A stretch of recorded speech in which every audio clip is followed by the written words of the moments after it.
تخيل معايا كده لو كان بيتك بيتحرك. عايزكوا بقى تنسوا كل البيوت التقليدية اللي شفتوها قبل كده وتركزوا معايا عشان النهارده هنشوف تحويل وحش ألماني من الثمانينات، وهي عربية مرسيدس يونيموج العسكرية، من مجرد صندوق حديد لبيت متنقل متكامل مصمم انه يتحمل اصعب الطرق والظروف. وجهزوا نفسكوا عشان هتشوفوا رحلة مجنونة على الاخر. وقبل ما نبدأ ما تنساش تصلي على سيدنا محمد عليه افضل الصلاة والسلام، واعمل لايك وسبسكرايب للقناة، وما تنساش تفعل زر الجرس عشان ما يفوتكش الفيديوهات الجديدة. اول ما وصل العربيه البيت ما استناش ودخل على طول على اول خطوه. فك الغطا اللي حوالين العربيه وشاله من عليها، وفك مسامير تثبيت التندة المعدنيه وشالها هي كمان من مكانها، وفتح الابواب الجانبيه واستخدم الرفعه الشوكيه ونزلهم على الارض. وهنا جه وقت الالواح اللي هيبنوا منها الجدران والسقف. اختاروا الواح بتكون من بره عباره عن فايبر جلاس ومن جوه فوم، والالواح دي وزنها بيبقى خفيف جدا بس في نفس الوقت قويه جدا وبتستحمل اوزان كبيره. وسمك الفوم نفسه بيختلف على حسب الاستخدام، يعني لو جدار بيبقى سمكه عادي، لكن لو سقف فبيبقى لازم يكون اسمك شويه عشان يتحمل وزن الحاجات اللي فوقه. وده مهم لانهم ناويين يثبتوا فوقه الواح طاقه شمسيه، وكمان يركبوا سكاي لايت صغيره. بس طبعا الالواح دي مش هتنفع تتثبت لوحدها، كان لازم يعملوا هيكل معدني قوي عشان يشيلها. ودوا العربيه للحداد اللي عمل لهم الهيكل المعدني باحترافيه عاليه وفي فتره قصيره جدا. واول ما الهيكل خلص راح على الورشه عشان يستلم العربيه من تاني وروح بيها على البيت. وتاني يوم على طول جاب منشار الصينيه والتراك بتاعه وبدا يقطع الالواح للمقاسات المطلوبه. وبعد ما خلص تقطيع الالواح جه وقت المرحله الصعبه فعلا. الالواح دي كانت من فايبر جلاس، يعني وزنها خفيف نسبيا،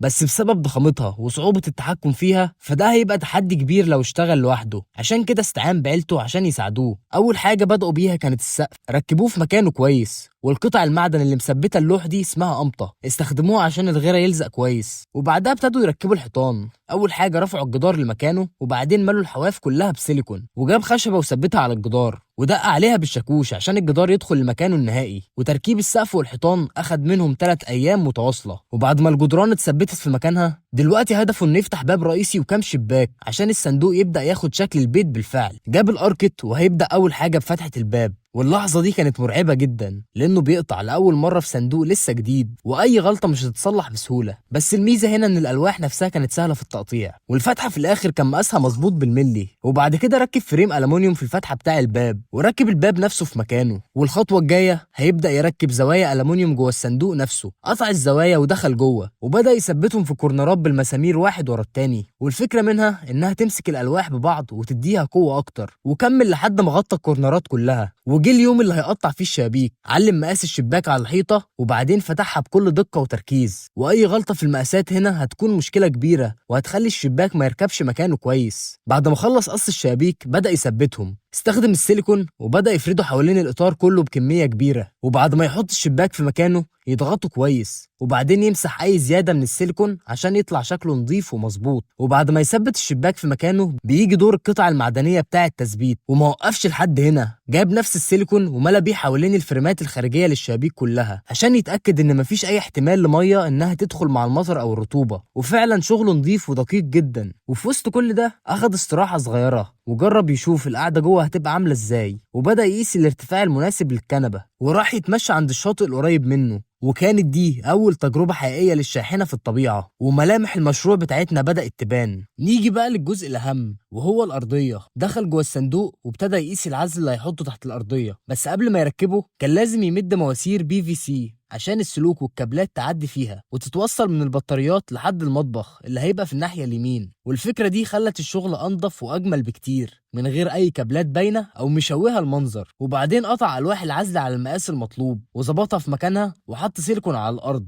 عشان تمسك العزل كويس جدا. وفي الآخر قفل حوالين كل لوح بالسيليكون عشان يضمن إنه عزل كل حاجة تماما. والعزل ده هيخلي العربية دافية حتى في الجو البرد. وبكده الأرضية بقت جاهزة، والخطوة الجاية هتبقى تركيب طبقة الخشب اللي فوقها عشان يقدروا يبدأوا تشطيبات جوه البيت. بعدها جهز السيليكون اللي بيستخدمه في كل حاجة حرفيا وبدأ يفرده على كل العروق الخشب اللي في الأرض عشان يقدر يركب فوقها ألواح الخشب. ولازم يثبته بالمسامير عشان ما يتحركش من مكانه، خصوصا إن العربية هتمشي في طرق وعرة وأوف رود. وآخر خطوة رش رغوة فوم في أي فراغات صغيرة بين الألواح عشان يقفلوا كل الفراغات كويس جدا. وبكده خلاص الأرضية بقت عازلة للحرارة بطريقة ممتازة. ودلوقتي نقدر نقول رسميا إن الشاحنة بقى عندها أرضية كاملة. ودلوقتي هنشوفه وهو بيبني أول جدار في البيت، وبيبدأ كمان يجهز وحدة صغيرة للدش والحمام. أول خطوة ركب القاعدة السفلية للجدار في الأرض، ثبتها بالمسامير والسيليكون، وطلع بره وقطع وقطع باقي الدعامات الخشبيه وكمل تركيب الفريم واحده واحده. الجدار ده هو اللي هيفصل منطقه الحمام عن باقي البيت، وكمان هيبقى وراه غرفه الخدمات. وفي الارضيه ثبت خشب كان قطعه بميل، وده عشان الميه اللي نازله من الدش تتجمع وتتوجه ناحيه فتحه الصرف اللي في الارض. وقطع خشب الارضيه وركبها فوق الزوايا دي. والخطوه اللي بعدها عمل فتحه في ارضيه الحمام عشان يركب فيها ماسوره الصرف اللي بعدين هتتوصل بخزان ميه الصرف. وقرر انه يعمل الجدار دائري وركب الخشب على الدعامات باستخدام مسدس المسامير، والنتيجه النهائيه بجد كانت تستاهل. ونروح بقى على موضوع قعده الحمام المدمجه في دولاب التخزين. دور على واحده اونلاين ولقاها بحوالي 1200 دولار، وشكلها كمان ما كانش قد كده، فقرر يعملها هو بنفسه. كل الحاجات اللي هيحتاجها كلفتهم حوالي 355 دولار بس، يعني في فرق سعر كبير جدا ما بينهم، وخدت منه حوالي من 5 ل6 ساعات شغل، وكان خلصه تماما. ودلوقتي هيبدأ يشتغل على الركنة اللي هتبقى على شكل حرف يو، وكمان هيبني فوقها السرير. استخدم علب ألمونيوم لأنه قوي وسهل في التشكيل، ودخل وصلات السودا جوه المواسير زي قطع البازل. وبما إنه بيحب الزوايا الدائرية فاستخدم الخشب مع الألمونيوم وعمل بيه الزاوية دي. وبعد ما خلص جزء من الركنة قرر يعمل حاجة تانية مهمة جدا، وهي فتحة الطوارئ. الفتحة دي هتتوصل بين الكابينة الأمامية وصندوق البيت، بحيث لو حصل أي خطر يقدروا يتحركوا من البيت للكابينة على طول. ومقاسها في النهاية كان مناسب جدا، وقدر إنه يعدي منها للكابينة الأمامية. ودلوقتي هيبدأ يعمل السباكة. جهز الوصلات النحاسية وخشنها بالكماشة، وبعدين لف عليها خيوط الكتان عشان تمنع أي تسريب، وركبها في مكانها. ولو فاكرين فهو كان مركب مواسير PVC تحت الأرضية في الأول، فكل اللي عليه دلوقتي إنه يعدي المواسير جوه المسارات دي لحد ما يخلص كل التوصيلات. وفي الآخر قفل المكان كله بلوح خشب، وكله بقى تمام. بعدها على طول دخل دهن العزل المائي في منطقة الشاور. ونروح للمطبخ. أول حاجة بدأ بيها هي التقفيلة اللي حوالين التلاجة، والتلاجة هيكون مكانها في المنطقة دي بالظبط، وفوقها هيكون في مساحة تخزين. وعشان يعمل علب المطبخ اختار خشب خفيف 18 مللي، وبدأ يقطعه بمقاسات كان محددها قبل كده. وبعدها بدأ يجمع العلب مع بعضها. ودلوقتي وصلنا لمرحلة السقف، وقرر يفتح فتحة جديدة عشان يركب فيها السكاي لايت الضخم. وزي ما قلنا في الحلقات اللي فاتت فالسكاي لايت هي فتحة في السقف هدفها تدخل الإضاءة الطبيعية للمكان. حدد مقاسها كويس وجاب منشار الصينية وفتح مكانها. وزي ما واخدين بالكم فالسقف مستحمل وزنه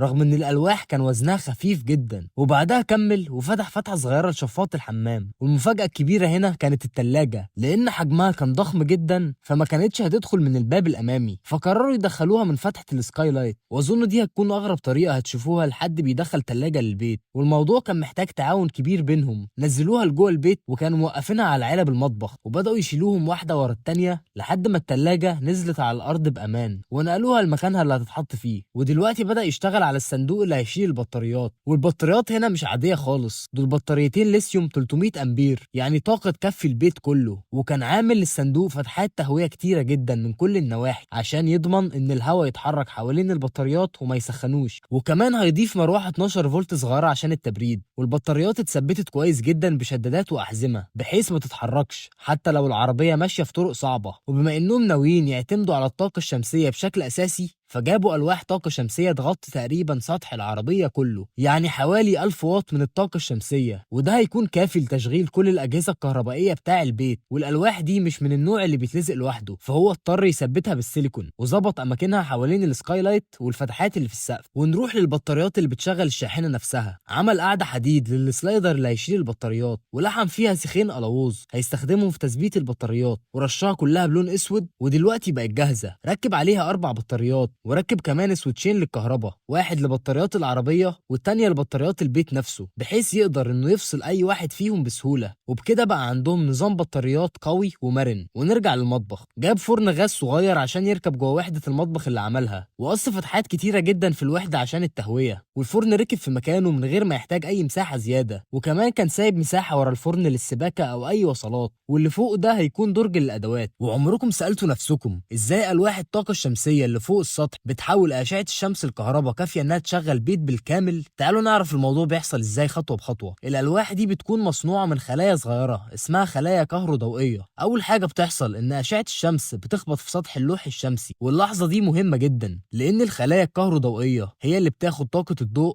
وتحولها لطاقة كهربائية. وخدوا بالكم الكهرباء اللي بتطلع من الألواح دي مش زي اللي بنستخدمها في البيت، هي كهرباء اسمها تيار مستمر. وبعدين بيجي دور جهاز مهم جدا اسمه منظم الشحن، والمنظم بياخد الكهرباء اللي طالعة من الألواح وبيدخلها للبطاريات من غير ما تتأثر أو تتلف، يعني بيحمي البطاريات من زيادة الشحن أو من أي خلل. والبطاريات دي ممكن نعتبرها زي خزنة للكهرباء، نخزن فيها الكهرباء بالنهار ونستخدمها بالليل. بس استنوا، لسه في خطوة أخيرة. الكهرباء اللي طالعة من البطاريات هي كمان تيار مستمر، واحنا بيوتنا كلها شغالة على تيار متردد. وهنا بيجي دور جهاز اسمه الانفرتر، والانفرتر بياخد الكهرباء من البطاريات وبيحولها للتيار المتردد اللي بنحتاجه لتشغيل أي جهاز في البيت. وفي الآخر النتيجة إنك بتاخد كهرباء نقية ومن غير ما تدفع فاتورة الكهرباء كل شهر، وكل ده من الشمس وبس. واكتشف إن معاه خشب زيادة، وقال بدل ما يرميه ليه ما يعملش بيه مكان التخزين تحت الركنة. فبدأ يقيس الفراغات عشان يعمل أغطية لأماكن التخزين، قطع أبواب الخزائن وجربهم في مكانهم وكانوا على المقاس بالظبط. في الآخر عمل 7 فتحات متوزعين بطريقة ذكية بحيث إنهم ما يحتاجوش يشيلوا كل السفنج لو عايزين يوصلوا لحاجة متخزنة تحت. وهنا راحوا لمرحلة المخدات بتاعة القعدة، استعانوا بشركة محلية وعملت لهم شغل عالمي وبمقاسات مظبوطة جدا. ولما ركبوا المخدات لأول مرة جوه العربية طلعت فخمة جدا وكأنها متصممة مخصوص ليهم. وبعد ما خلص موضوع الركنة قرر إنه يضيف روف معدني صغير فوق سقف العربية، وصاحبه جاب جرار وركب فيه رفعة شوكية وساعده يرفع الروف بكل سهولة فوق العربية. وبعد ما اتثبت في مكانه ركب فيه 6 كشافات من الأنوار الأمامية. وفي نفس اليوم جابوا الونش الخلفي وثبتوه بالعافية في مكانه، وركب الراديو جوه العربية وكمان ركب الأنتنة على البراش بار. وبعدها عمل اختبار بسيط بيوضح فيه قوة الألواح اللي مستخدمها في السقف والجدران، وكانت متينة جدا مقارنة بوزنها. بعدها دخل على شغل السباكة، ابتدى يحفر فتحة في الجزء اللي تحت علب المطبخ عشان يعدي منها خرطوم صرف الحوض. والفكرة انه ينزل الخرطوم لتحت ويعدي من ورا الفرن وينزل لحد خزان المياه الرمادية اللي هيكون تحت العربية قدام. ودلوقتي هيعمل أدراج المطبخ. ابتدى يقطع الخشب باستخدام منشار الصينية، وبعدها دخل الألواح على منشار الطاولة وقطعها لمقاسات أصغر. ولما خلص تقطيع صنفر حواف الخشب عشان يبقى ناعم وجاهز للتجميع. بعد ما خلص قص الخشب وتجهيزه جه وقت التجميع. دخل جوه العربية وجهز الدريل والمسامير عشان يبدأ في تجميع الأدراج، والموضوع هنا محتاج دقة كبيرة جدا. ولما خلص الأدراج ركب فيهم السلايدرز، واختار نوع سلايدر سوفت كلوز. والميزة فيها إن الدرج وهو بيقفل لوحده بهدوء ومن غير صوت خبط. والضلف بتاع الكباين اتقطعت على المقاس المظبوط، وبدأ يحدد فيها أماكن المفصلات وثبتهم مكانهم، وركب المفصلات مكانها وثبتها في علبة المطبخ بالمسامير. ونيجي بقى للفرن، عمل له صندوق مخصوص مبطن بخامة غير قابلة للاحتراق عشان الأمان. وبعدين عمل فريم خارجي للفرن وخرم فيه فتحات تهوية من فوق وتحت عشان الحرارة تخرج لبره. وبعدين ركبه في مكانه. أول حاجة ركزوا عليها في الحلقة دي كانت الإضاءة. راحوا جابوا عود ليد طويل حوالي 70 سنتي وشكله كان رفيع وبيدي ضوء أبيض، وخطته إنه يركبه بشكل مخفي جوه الجزء السفلي من العلب العلوية عشان تدي إضاءة شكلها حلو في المكان. بعد كده دخل على أماكن التخزين اللي تحت الركنة، بدأ يخرم فتحات في الأبواب بتاعتها باستخدام دريل مع بنطة معلقة عشان يسهل الوصول للحاجات المتخزنة. ركب مفصلات عادية في باقي الضلف وعمل فيها فتحات عشان يستخدمها في فتح الضلف. وعلى الرغم إن الشكل قدامنا مش مثالي بس النتيجة كانت عملية جدا. ودلوقتي هيثبت منطقة التخزين العلوية في المطبخ. بدأ يحط سيليكون على الجوانب والظهر، بعدها رفع الكابينة لمكانها وسندها بدعامات خشب وثبتها في مكانها بمسامير، وهيسيبها يوم كامل عشان السيليكون ينشف كويس جدا. وعمل باب جديد لغرفة الخدمات وركب فيه المفصلات وثبته مكانه. والغرفة دي هيبقى فيها رفوف زيادة لتخزين الحاجات اللي محتاجينها كل يوم. وكان عايز يزود فتحات من بره العربية عشان يبقى عندهم أماكن إضافية للتخزين. لبس الماسك عشان يقطع في الفايبر جلاس، والفتحة التانية قاس مقاسها بدقة باستخدام نفس القالب اللي عمله في الناحية الأولى عشان يوفر وقت ويطلع القطع متساوي. وجاب بابين جاهزين ليهم وركبهم في الفتحات دي، والفتحتين دول معمولين على منطقة التخزين اللي تحت الركنة.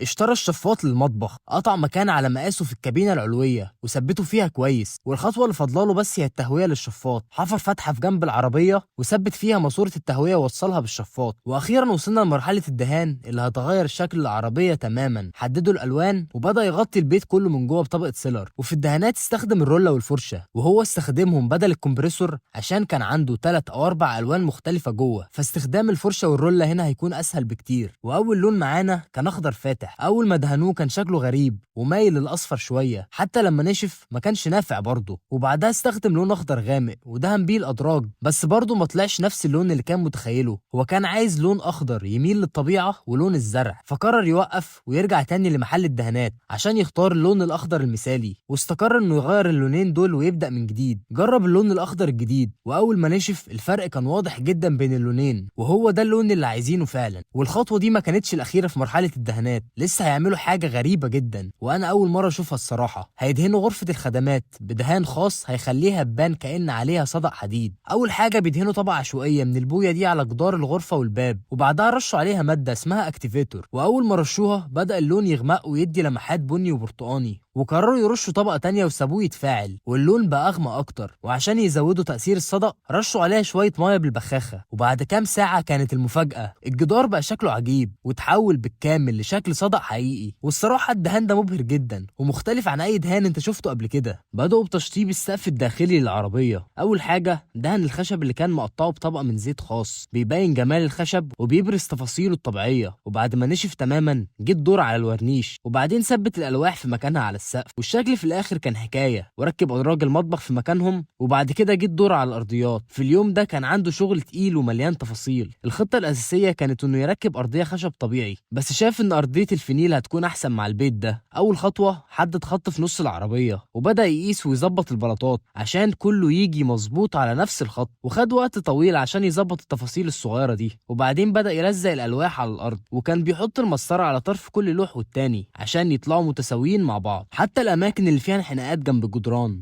رفع مقاساتها بدقة ورسمها بالقلم على اللوح، وبعدين قطعه على قد الشكل بالظبط، وكمل لازق الألواح على الأرضية لحد ما خلصها كلها. والنتيجة في الآخر طلعت ممتازة. وفي اللحظة دي ركز على الكاونتر توب الخشبي بتاع المطبخ. جاب لوح خشب طبيعي سعره حوالي $300 ورفع مقاسات الكاونتر توب وبدأ يقطع اللوح على المقاسات دي، وجرب القطعة جوه البيت في مكانها وطلعت على قد المقاس بالظبط. لكن التحدي الحقيقي بدأ مع الريزن. أول حاجة استخدم الميني تول ونظف الشقوق اللي في الخشب كويس جدا، وكان متحمس لأنه أول مرة يستخدم الريزن في حياته، وقعد يتفرج على فيديوهات على اليوتيوب عشان يتعلم. عمل الخليط بتاع الريزن وصبه في الشقوق واحدة واحدة عشان ما يوقعش حاجة بره، وكان لازم يستخدم هيت جان صغير يطلع بيه الفقاقيع من الريزن عشان الشكل في الآخر يكون نظيف. وساب اللوح 4 أيام كاملين عشان الريزن يتصلب، وبدأ يجهز الدنيا عشان يساوي سطح اللوح. ركب الراوتر على قاعدة خشب طويلة وبدأ يعديها فوق اللوح رايح جاي، وياخد طبقة رفيعة جدا من السطح في كل مرة لحد ما السطح يطلع متساوي. ودي كانت أول لمسة حقيقية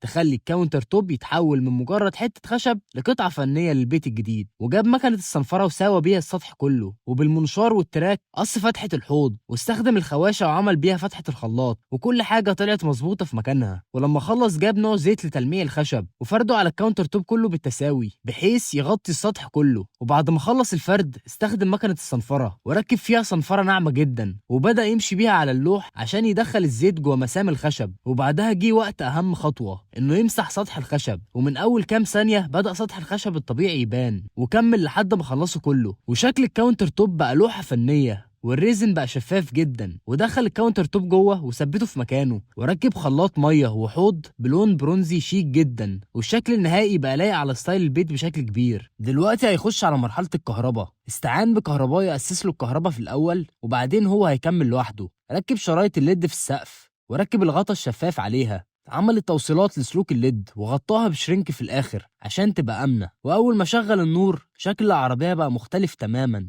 كان عنده شرايط ليد إضاءتها ملونة وممكن يتحكم فيها بالموبايل. في الأول ما عجبتوش لما جربها في السقف، بس لقالها مكان مثالي على الزاوية الجانبية للركنة، وهتبقى إضاءة ديكورية مش أساسية. بعد كده جرب حاجة غريبة جدا، إقفال للأدراج بالمغناطيس الكهرباء. حط لوحة معدنية في ظهر الدرج وركب عليها مغناطيس كهربائي، وأول ما قفل الدرج ووصل لها الكهرباء اتقفل بقوة رهيبة، وبضغطة زر تانية المغناطيس بيفك والدرج بيتفتح بكل سهولة. وبكده الأدراج هيقدر يتحكم فيها ويخليها مقفولة تماما وما تفتحش لوحدها لما تكون العربية ماشية على الطريق. وأخيرا ركب شاشة التحكم المركزية، ودي بتجمع معلومات عن كل حاجة زي شحن البطارية ودرجات الحرارة وحتى حالة البطارية الرئيسية والاحتياطية، وكده هيقدر يتابع حالة كل حاجة من الشاشة دي. بعد ما خلص تأسيس الكهرباء هيكمل شغل في السباكة. شال الفرن والأدراج من مكانهم عشان يقدر يوصل للمواسير، وركب الصرف بتاع الحوض.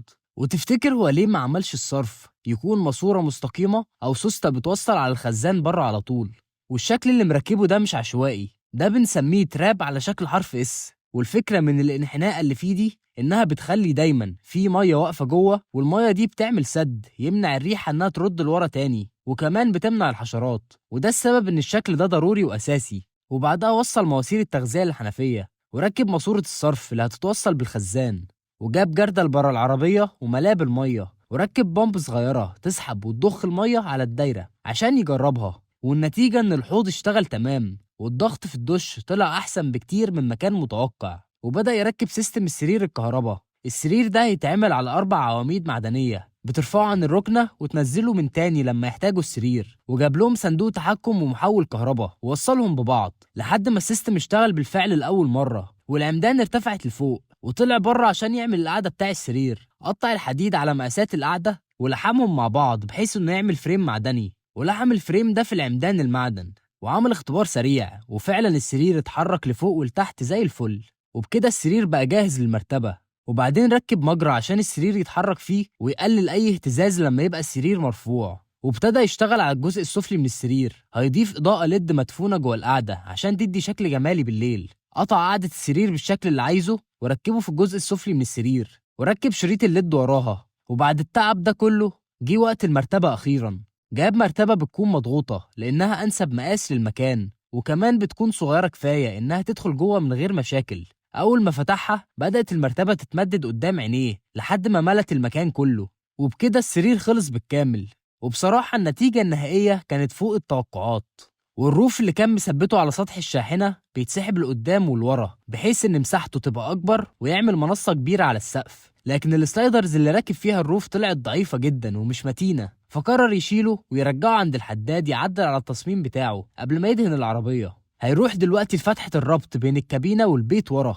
شال اللوح المؤقت اللي كان مركبه وجهز الفريمات النحاس اللي رشها سبراي باللون البرونزي، وركب الفريم في الفتحة من جوه ومن بره، وركب نفس الفريم في الفتحة بتاع قعدة الحمام وقفله في الآخر، والجدار كله بقى شكل واحد. بعدها ركب مراية أكريليك في آخر الممر عشان تخلي المكان يبان أوسع. ودلوقتي هيبدأ شغل تحت العربية. أول حاجة بدأ بيها كانت خزانات المية. جاب صندوق خشب بنفس مقاس الخزان اللي هيستخدمه، وبدأ يجرب يدخله تحت الشاسيه عشان يشوف الخزان هيركب ازاي. والخطة انه يركب 3 أو 4 خزانات في المجمل وكلهم نفس المقاس. وبعد محاولات كتير قدر يركب أول خزان، وكمان طلع انه يقدر يحط خزان تاني فوقه ويوصلهم ببعض كأنهم خزان واحد. ودخل على تثبيت الدفاية اللي بتشتغل بالديزل، قص فتحة في أرضية الكابينة وثبت الجهاز فيها. وفي خلال ما هو شغال كان الروف المعدن خلص. ركب فيهم مساعدين هيدروليك عشان تسهل عليه عملية الفتح والقفل، وكمان يفضل ثابت في مكانه لما يرفعها. وبالفعل جربها والنتيجة كانت ممتازة، وده بيخلي فتحة السقف بتاع الشاحنة تفضل مفتوحة ويقدر يستخدمها وهو سايق. وركب كمان قاعدة صغيرة للستار لينك على السقف، ودي بتوفر له انترنت عن طريق الأقمار الصناعية. وكان فيه تسريب زيت بسيط عند الموتور وحل مشكلته بسرعة. وعشان يوصلوا لارتفاع باب البيت العالي جدا ده فأكيد هم محتاجين سلم، والفكرة عبارة عن قناتين حديد بيدخلوا في بعض زي الدرج المتحرك. وبعدين جاب ألواح خشب وقطعهم بمقاسات متساوية ودهنها بنفس الزيت اللي استخدمه في خشب السقف بتاع الشاحنة، وركبهم جنب بعض في مكانهم. والمنصة دي بقت هي اللي يقدروا يطلعوا وينزلوا بيها من الشاحنة. ودلوقتي هيبدأ يجهز لعزل الصوت في كابينة القيادة، فك الكراسي وفرش الباب وكل حاجة تانية. والعزل ده عبارة عن طبقة مطاط وعليها طبقة ألمونيوم من قدام، وبتتلزم مباشرة في الكابينة وبتقلل الاهتزاز والصوت بشكل كبير جوه العربية. وجاب الجزء المطاطي اللي بيعمل بيه الوصلة بين الكابينة والبيت وركبه بحيث يبقى مقفول كويس. وبعدها بدأ يعمل فريم للكابينة من ورا، استخدم ألمونيوم وعمل منه الفريم وقفله بلوح خشب عشان يبقى أقوى. وبعد كده هيكسيه بالسجاد بحيث يدي شكل أحسن. وطبعا منسيش يعمل فيه مكان للباب، وبما إنه بيحب التمرين جدا فكان لازم يدخل عنصر رياضي جوه التصميم. واللي قدامكم ده ستاند حديد بيستعملوا في تمارين كتيرة جدا زي العقلة والسكوات وغيرهم. والقواعد المعدنية بتاعته اللي هتتثبت في جنب العربية فتحات التثبيت بتاعتها كانت صغيرة حوالي 10 ملي، وهو كان محتاجها تكون 20 ملي. فجاب الدريل وكبر المقاس بتاعها بنفسه وركبها في مكانها وكله بقى تمام. وبكده بقى عنده جيم متنقل معاه في أي مكان يروح. وما اظنش ان عمرك شفت عربية فيها ستاند للتمارين زي دي. وركب رف في العربية من ورا هيستخدمه كمساحة للتخزين. والنهاردة رسميا وصلنا لآخر مرحلة في مشروع البيت المتنقل. هيبدأ يجهز العربية انها تترش. اول خطوة كانت رفع الكابينة، وما تنساش ان الشاحنة دي من الثمانينات فالكابينة دي تقيلة جدا ورفعها مش حاجة سهلة. فقرر انه يبني فريم خشب ضخم ويثبت فيه بكرات عشان يقدر يرفعها من مكانها. وبعدين شال البلاستيك اللي كان مغطي الجدران ونضفها كويس. واخيرا هيبدا يدهن البيت. اول يوم استخدم مسدس رش وغطى الاجزاء اللي في الشاحنه من تحت بلون اسود. وبعدها جه الدور على اللون الرئيسي، اختار لون اخضر وهيغطي بيه باقي الشاحنه. صب الدهان في المسدس وبدا يرش الجدران واحده واحده، والمنظر كان مبهر الصراحه. والعربيه كلها بتتغطى باللون الاخضر. وفي الاخر استهلك 28 لتر من الدهان، والتكلفه الاجماليه كانت حوالي 2300 $1800. بس النتيجة كانت تستاهل الصراحة، والعربية بقت واخدة شكل جديد تماما. وبعدها جه الدور انه يشيل كل البلاستيك اللي كان مغطي بيه الشاحنة عشان يرجع الكابينة مكانها، وفي نفس الوقت كان معلق أجزاء الحديد الخارجية عشان يدهنها هي كمان. وبعد ما خلص كله وركبه، شكل الشاحنة كان ممتاز الصراحة، وكل حاجة فيها طالعة أحسن بكتير مما كان متخيل. وتعالوا ناخد جولة حوالين العربية. نبدأ من قدام. ركب ونش ضخم بيقدر يسحب لحد 9 طن